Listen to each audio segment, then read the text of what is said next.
Alors Guillaume, hier soir tu as assisté au comité syndical du SIDEM. Est-ce qu'il était animé?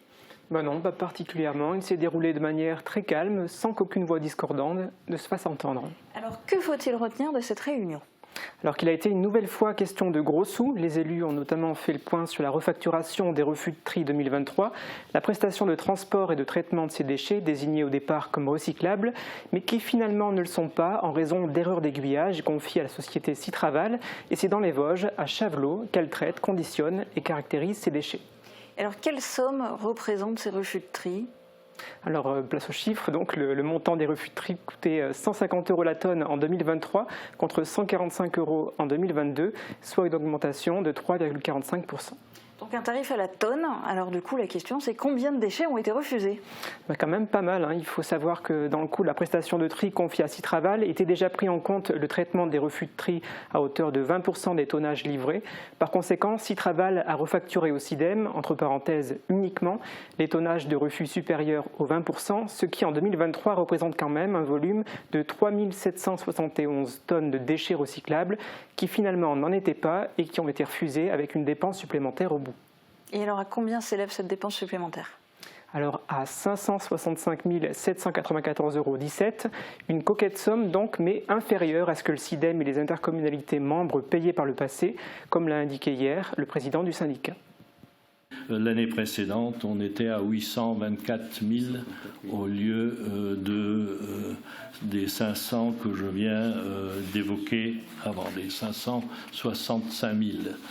Ce qui est une excellente nouvelle puisque les refus de tri commencent à baisser. C'était notre cheval de bataille aussi. Et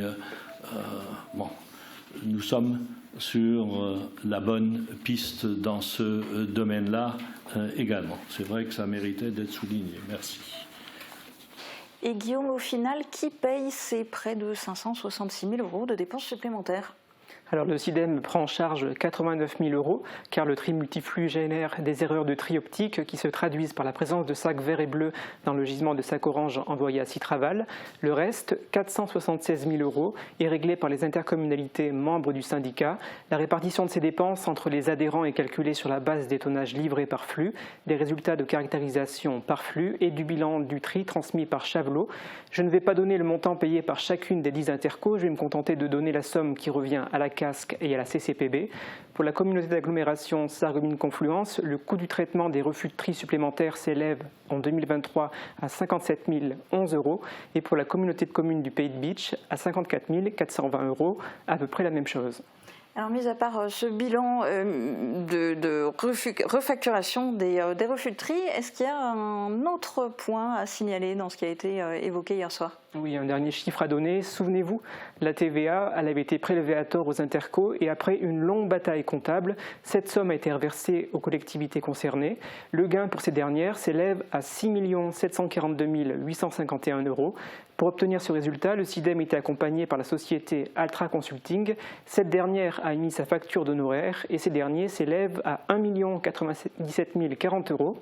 Les élus ont approuvé hier soir le montant de cette somme à l'unanimité. D'ailleurs, l'ensemble des points de ce comité syndical ont été validés à l'unanimité. Eh bien, merci Guillaume pour ta synthèse et pour tes explications.